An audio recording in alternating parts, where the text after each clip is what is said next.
ଜୟ ଜଗନ୍ନାଥ। କଥା ମଲ୍ହାରର ସୁବାସିତ ପ୍ରାଙ୍ଗଣ। ସେଠି ଆଉ ଥରେ ଭେଟିବି ମୁଁ ଆପଣମାନଙ୍କୁ, ଅବଶ୍ୟ ଏକ ଦୀର୍ଘ ବ୍ୟବଧାନ ପରେ। ଆଜି ପୁଣି 3ଟି କ୍ଷୁଦ୍ର ଗଳ୍ପକୁ ଏକାଠି ତୋଳି ଆଣିଛି ଆପଣମାନଙ୍କ ପାଇଁ। ଶୁଣିବେ, ଶୁଣେଇବେ।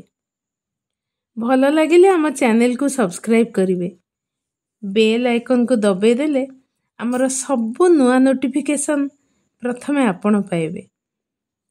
ଶୁଣିବା ଆଜିର ଗପ ତ୍ରିଧାରା। ରଚନା ଏବଂ ଉପସ୍ଥାପନା ମଧୁମିତା ମହାନ୍ତି।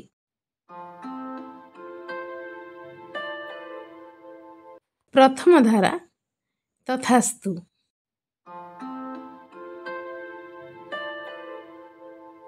ବାବା ମିଠା ଖାଆନ୍ତିନି, ସେଥିପାଇଁ ହସ୍ପିଟାଲର ଡାକ୍ତରଙ୍କ ଠାରୁ ସୁଇପର ପର୍ଯ୍ୟନ୍ତ ସମସ୍ତଙ୍କୁ ପ୍ରଚୁର ମିଠା ବାଣ୍ଟି ସାରିଲା ପରେ ଅତନୁ ଫଳ ମୂଳ ଝୁଡ଼ିଏ ଧୂପ ଝୁଣା ଧରି ଆଶ୍ରମରେ ପହଞ୍ଚିଲା।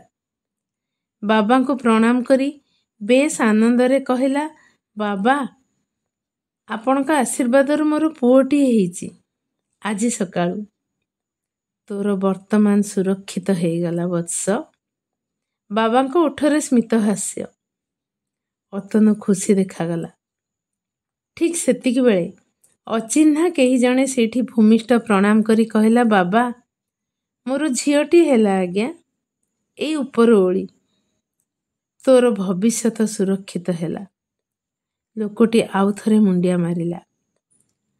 ଅତନୁ ହାତ ଯୋଡ଼ିଲା, କହିଲା, ବାବା, ଏ 2 ପ୍ରକାର ଆଶୀର୍ବାଦର ଅର୍ଥ ବୁଝିପାରିଲି ନାହିଁ। ମୋର ବର୍ତ୍ତମାନ, ତାଙ୍କର ଭବିଷ୍ୟତ।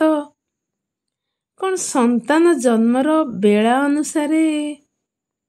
ଚକ୍ଷୁ ନିମୀଳିତ କରି ବାବା ଉପବେଶନ କରିଥିଲେ। ବର୍ତ୍ତମାନ ବାବାଙ୍କ ଚକ୍ଷୁ ଅର୍ଦ୍ଧ ଉନ୍ମୁକ୍ତ। ଓଠରେ ସେଇ ପୁରୁଣା ହସ। କହିଲେ, ବତ୍ସ, ତୋର ପୁତ୍ର ଲାଭ ହେଲା। ଘରେ ତୋର ପିତା ମାତା ବ୍ୟସ୍ତ ହେଉଥିଲେ ନାତିଟିଏ ପାଇଁ। ତୋତେ ଏବଂ ତୋ ସ୍ତ୍ରୀକୁ ଏଥିପାଇଁ ଅନେକ କଟୁ କଥା ସହିବାକୁ ପଡ଼ୁଥିଲା।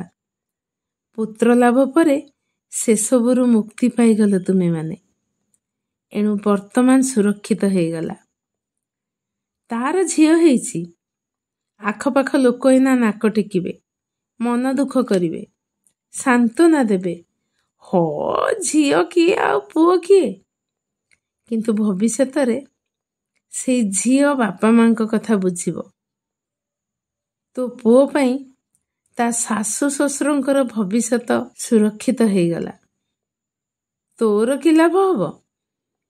ଅତନୁ ବୋକାଟେ ଭଳି ଅନେଇଥିଲା। ବୋଧେ ନିରାଟ ସତ କଥାକୁ ବୁଝିପାରୁନଥିଲା।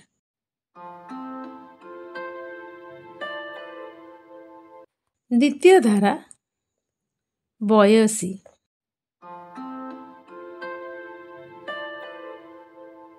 କେତେ ବର୍ଷ ହେଲା ମ୍ୟାଡ଼ାମ ଆପଣଙ୍କୁ? ଜନଗଣନା କାର୍ଯ୍ୟ ପାଇଁ ଫର୍ମ ପୂରଣ କରିବାକୁ ଆସି ବସି ଯାଇଥିଲି କଲେଜ ଅଫିସ ଭିତରେ। ମ୍ୟାଡ଼ାମଙ୍କ ସହିତ ଗପଟା ବି ବେଶ ଜମି ଯାଇଥିଲା। 22। ପାଖରେ ଚେୟାରଟା ଥିଲା ବୋଲି, ନହେଲେ ମୁଁ ଗଳି ପଡ଼ିଥାନ୍ତି ତଳକୁ। ମ୍ୟାଡ଼ାମକୁ ମୁଁ ଦେଖୁଛି ମୋର ଟେକା ମାରି ଆମ୍ବ ଝଡ଼େଇବା ବୟସରୁ। ସାଇକେଲ ଅଭାବରେ ବାଡ଼ି ଖଣ୍ଡେ ଧରି ପୁରୁଣା ଟ୍ୟୁବ୍ ଗଡ଼େଇ ଗଡ଼େଇ ତା ପଛରେ ଧାଇଁବା ଦିନଠାରୁ। ହାଫ୍ ପ୍ୟାଣ୍ଟ ଖଣ୍ଡେ ପିନ୍ଧି ଖରାଦିନିଆ ନିର୍ଧୁମ ଖରାବେଳଟାରେ ନୁଆଣିଆ ପୋଲ ଉପରୁ ଭୁସ୍ ଭାସ୍ ନଦୀକୁ ଡିଆଁ ମାରି ଦେହ ହାତ ସିଠା କରି ଘରକୁ ଆସି ବାପାଙ୍କଠୁ ଚଟକଣି ଖାଇବା ଦିନଠାରୁ। ଆଜି ମୋ ମୁଣ୍ଡ ଚନ୍ଦା ହେଇଗଲାଣି। ଏଡ଼େ ବଡ଼ ପେଟ ଧରି ମୋ ବୟସର ଅପରାହ୍ନରେ ଉପନୀତ। ମ୍ୟାଡ଼ାମ କହୁଛନ୍ତି ତାଙ୍କ ବୟସ 22। କୁନ୍ଥୁ କୁନ୍ଥୁ ହେଇ ଭୁଲ ଶୁଣିଛି ଭାବି ପଚାରିଲି, ମ୍ୟାଡ଼ାମ? ପ୍ରଶାନ୍ତ ଚେହେରା ନେଇ ପେନ୍ ବନ୍ଦ କରୁ କରୁକୁ ସେ କହିଲେ, ହଁ କୁହନ୍ତୁ। ମୁଁ କହିଲି, ମ୍ୟାଡ଼ାମ 22? ହଁ, କାଲି ଯାଏଁ। ପହରଦିନରୁ ମୋତେ 60 ପୁରି 61 ଚାଲିବ। ଏ ପ୍ରହେଳିକା ବୁଝିବା ମୋ ଶକ୍ତିର ବାହାରେ। ମୁଁ ବୋକା ଭଳି ଅନେଇଥିଲି ସେ ଉଠିଗଲେ ଝରକା ପାଖକୁ। ପଛେ ପଛେ ମୁଁ। ଅନ୍ୟମନସ୍କ ଭାବେ ଝରକା ଦେଇ ସେ ଅନେଇଥିଲେ ବାହାରକୁ। ସାରା ପଡ଼ିଆ, ବାରଣ୍ଡା, ସିଡ଼ି, ଗୁପଚୁପ ବାଲା, ଦହିବରା ଆଳୁଦମ ବାଲା, ସମସ୍ତଙ୍କ ପାଖେ ଆକାଶ ରଙ୍ଗର ମେଳା। ହଁ, ଦଳ ଦଳ ହେଇ କଲେଜର ଝିଅମାନେ ବୁଲୁଥିଲେ, କ୍ଲାସ୍ କରୁଥିଲେ, କ୍ୟାଣ୍ଟିନ୍ ଯାଉଥିଲେ। ଶରତ ଆକାଶ ରଙ୍ଗ ଉପରେ ଧଳାର ସରୁ ସରୁ ଗାରର କୁର୍ତ୍ତା, ଆକାଶ ରଙ୍ଗର ସାଲୁଆର ଆଉ ଓଢ଼ଣୀ, ସେମାନଙ୍କ ୟୁନିଫର୍ମ। ହସି ହସି ଗଡ଼ି ଯାଉଥିଲେ। ସେ କାଗଜ ଫୁଲ ଗଛ ପାଖରେ ପତଳି ଝିଅଟା ବୋଧେ ଟିକେ ରାଗି ଯାଇଥିଲା କି କ'ଣ, ମୁହଁ ଛିଞ୍ଚାଡ଼ି କ'ଣ ସବୁ କହୁଥିଲା ତା ଗୋରି ସାଙ୍ଗକୁ। ଅଡିଟୋରିୟମ ଆଡ଼ୁ ଘୁଙ୍ଗୁରର ଶବ୍ଦ, ତା ସାଙ୍ଗକୁ ମିଠା ସଙ୍ଗୀତର ମୂର୍ଚ୍ଛନା ଲହରେଇ ଯାଉଥିଲା ପବନରେ। କ'ଣ ଗୋଟିଏ ଉତ୍ସବ ପାଳନ ପାଇଁ ନାଚ ଗୀତର ପ୍ରସ୍ତୁତି ଚାଲିଥିଲା ବୋଧହୁଏ। ସିଡ଼ି ପାଖରେ ଜଣେ ବେଶ ଲମ୍ବା ସ୍ୱାସ୍ଥ୍ୟବତୀ ଝିଅଟେ ପିଠିରେ ଲାଉ ହେଇଥିଲା ନକ୍ ନକ୍ ପତଳା ଝିଅଟେ। ବାକିତକ ତାଳି ମାରି ମାରି ହସି ହସି ଗଡ଼ି ଯାଉଥିଲେ। ଅନ୍ୟମନସ୍କ ଭାବେ ମ୍ୟାଡ଼ାମ କହିଲେ, ଦେଖୁଛନ୍ତି? ହଁ କହିବି କି ନା ବୁଝିପାରୁନଥିଲି।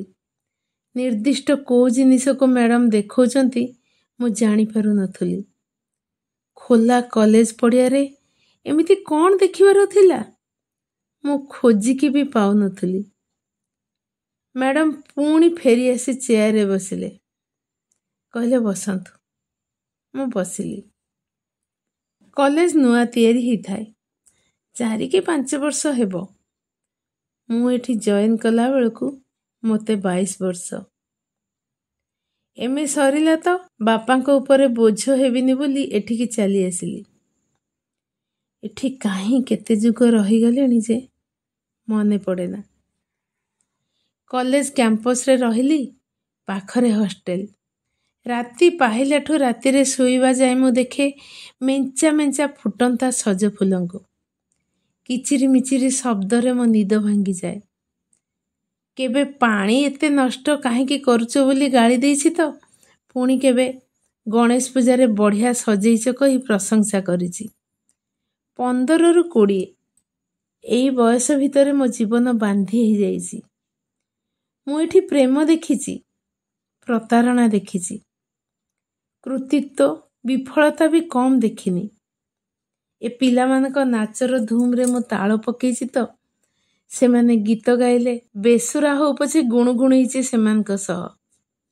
NSS କ୍ୟାମ୍ପରେ ଏମାନଙ୍କ ସହ କାକରରେ ଭିଜି ଭିଜି ଥଣ୍ଡାରେ ଥୁରୁଥୁରୁ ହେଇ କାଠ ଗଣ୍ଡିରେ କିରୋସିନି ପକେଇ କ୍ୟାମ୍ପ ଫାୟାର କରିଛି।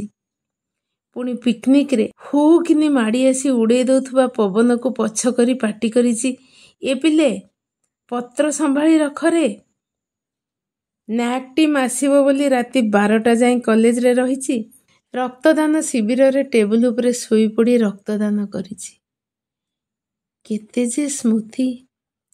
କୁହନ୍ତୁ ତ, ମୋ ବୟସ କେମିତି ବଢ଼ିବ? ସେଇଥିପାଇଁ ମୋ ବୟସ ଏବେ ବି 22। ହଁ, କାଲି ମୋର 60 ବର୍ଷ ପୂରିଯିବ।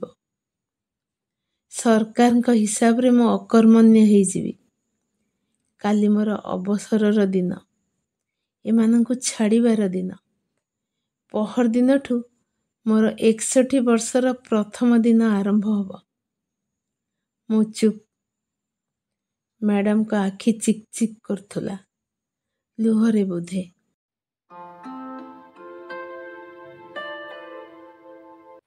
ତୃତୀୟ ଧାରା, ବୟସ୍କ ପୁଅ।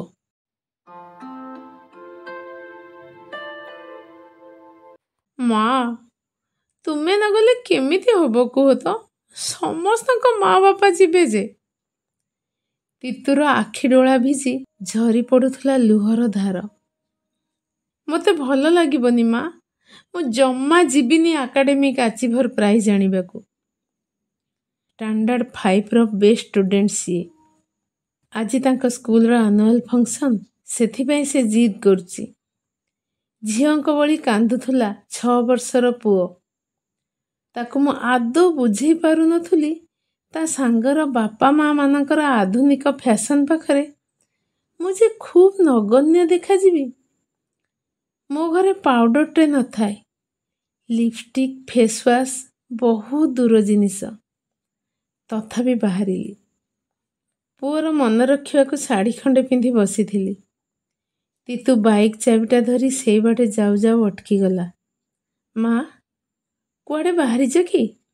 ହଁ, ତୋରି ଇନଷ୍ଟିଚ୍ୟୁଟ୍କୁ। ଆଜି ପରା ତମର ସମାବର୍ତ୍ତନ ଉତ୍ସବ। ମୋ ପୁଅ ଡିଗ୍ରୀ ଆଣିବ, ସେ ପୁଣି ରାଜ୍ୟପାଳଙ୍କ ପାଖରୁ।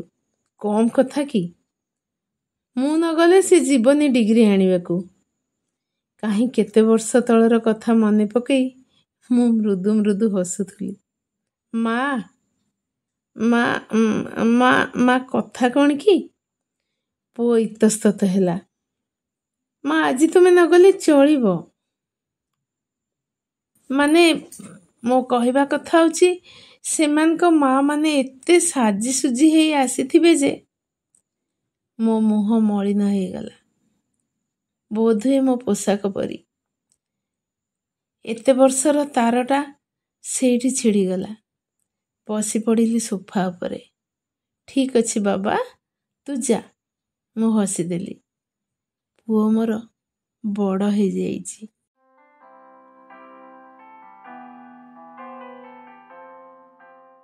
ଭିନ୍ନ ସ୍ୱାଦର 3ଟି ଗପ କେମିତି ଲାଗିଲା?